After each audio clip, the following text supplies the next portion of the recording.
Assalamualaikum warahmatullahi wabarakatuh. Perkenalkan, nama saya Siti Hayatul Mafirah. Di sini saya akan menjelaskan tentang deadlock.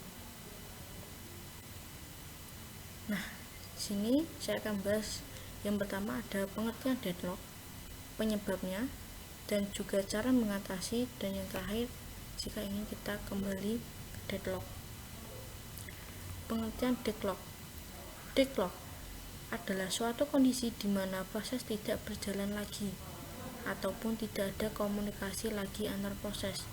Deadlock disebabkan karena proses yang satu menunggu sumber daya yang sedang dipegang oleh proses lain yang sedang menunggu sumber daya yang dipegang oleh proses tersebut. Dengan kata lain, deadlock terjadi ketika proses menunggu sumber daya untuk melakukan suatu kejadian tertentu yang tidak akan pernah terjadi. Penyebab deadlock. Penyebab di sini ada beberapa. Yang pertama, mutual exclusion condition, yaitu sumber daya yang harus diberikan hanya pada satu proses. Yang kedua ada halt and wait condition, yaitu proses yang sedang memegang sumber daya menunggu sumber daya yang baru.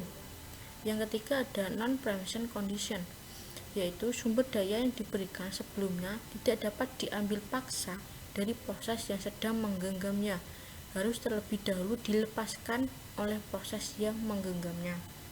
Yang keempat ada circular wait condition, yaitu di mana kita harus terdapat rantai sirkuler dari dua proses atau lebih, dan masing-masing proses menunggu sumber daya yang digenggam oleh proses berikutnya.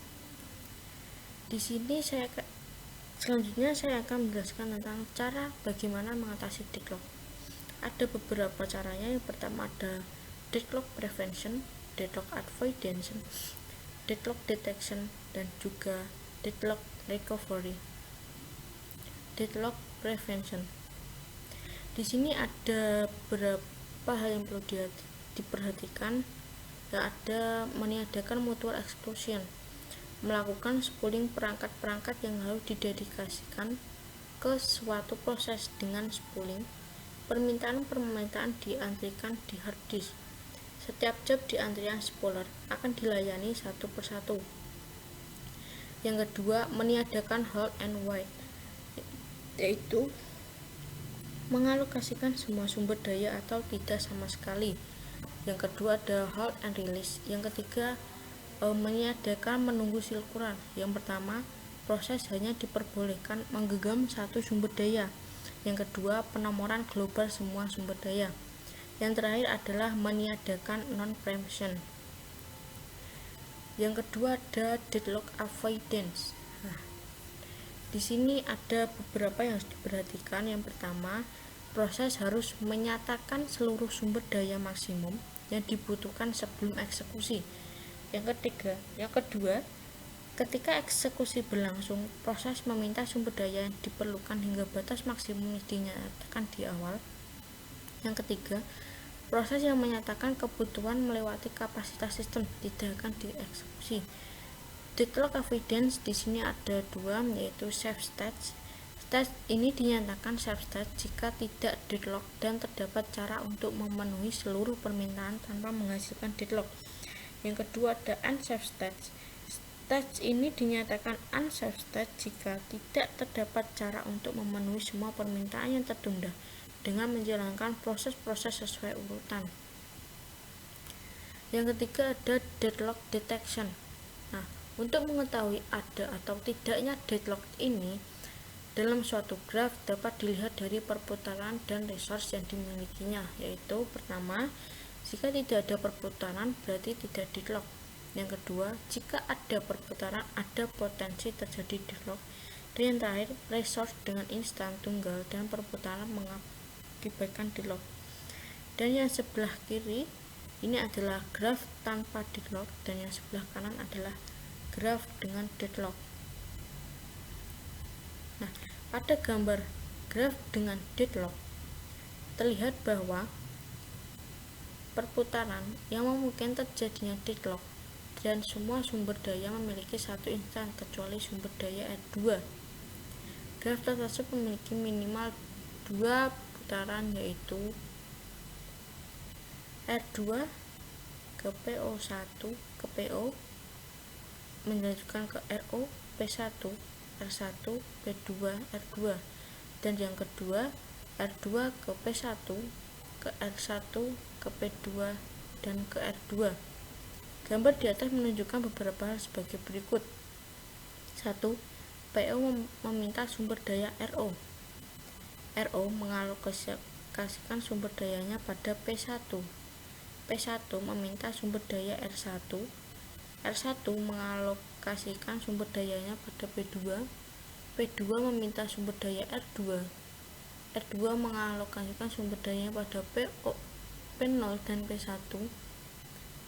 R3 mengalokasikan sumber dayanya pada P2.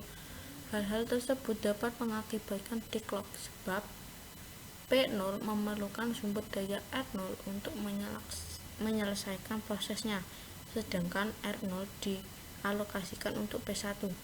Di lain pihak, P1 memerlukan sumber daya R1, sedangkan R1 dialokasikan untuk P2. P2 memerlukan sumber daya R2, akan tetapi R2 mengalokasikan sumber dayanya pada R3. Yang kedua ada gambar tanpa deadlock. Memiliki perputaran, tetapi deadlock tidak jadi. Pada gambar ini telah memiliki satu perputaran, yaitu P0 ke R1 ke P2, R2, P3, R2, dan selanjutnya ke P0. Graf ini menunjukkan beberapa hal. Yang pertama, P0 meminta sumber daya R1. R1 mengalokasikan sumber dayanya pada P2. P2 meminta sumber daya R0. R0 mengalokasikan sumber dayanya pada P3. P3 meminta sumber daya R2. R0 mengalokasikan sumber dayanya pada P3. R1 mengalokasikan sumber dayanya pada P1. Hal ini tidak menyebabkan deadlock walaupun ada perputaran, sebab semua sumber daya yang diperlukan P1 dapat terpenuhi, sehingga P1 dapat melepaskan semua sumber dayanya yang kemudian dapat digunakan oleh proses lain. Yang ketiga ada deadlock recovery. Hal-hal yang mendeteksi adanya deadlock itu adalah permintaan sumber daya dikabulkan selama memungkinkan, sistem operasi memeriksa adakah kondisi circular wide secara periodik. Pemeriksaan adanya deadlock dapat dilakukan setiap ada sumber daya yang hendak digunakan oleh sebuah proses memeriksa dengan algoritma tertentu. Nah, di sini ada pertanyaan, bisakah kembali untuk deadlock? Jawabannya bisa. Yang pertama ada preemption, menjauhkan sumber daya dari pemakainya dan memberikan pada proses yang lain. Nah, di sini tergantung dari sifat sumber daya itu sendiri. Yang kedua, memilih korban yang akan dikorbankan atau diambil sumber dayanya untuk sementara. Tentu saja harus dengan perhitungan cukup agar waktu yang dikorbankan seminimal mungkin. Nah, yang kedua ada lewat yang menyebabkan, yaitu pertama membunuh semua proses yang mengalami deadlock, membunuh beberapa proses saja dalam siklus deadlock, dan yang terakhir dipilih salah satu korban untuk melepaskan sumber dayanya. Yang ketiga, melacak kembali deadlock tersebut. Proses utama yang diambil sumber dayanya akan berhenti dan tidak dapat melanjutkan kegiatannya kembali pada keadaan aman di mana proses masih berjalan dan memulai proses lagi dari situ. Beberapa sistem mencoba dengan cara mengadakan pengecekan beberapa kali secara periodik dan menandai tempat terakhir kali menulis ke disk. Yang terakhir adalah kriteria. Yang pertama, yang paling jarang memakai prosesor. Yang kedua, yang paling sedikit hasil programnya. Yang ketiga, yang paling banyak memakai sumber daya sampai saat ini. Yang keempat, yang alokasi sumber daya totalnya tersedikit. Dan yang terakhir, yang memiliki prioritas kecil.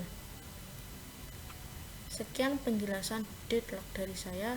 Mohon maaf jika ada tutur kata yang kurang berkenan. Wassalamualaikum warahmatullahi wabarakatuh.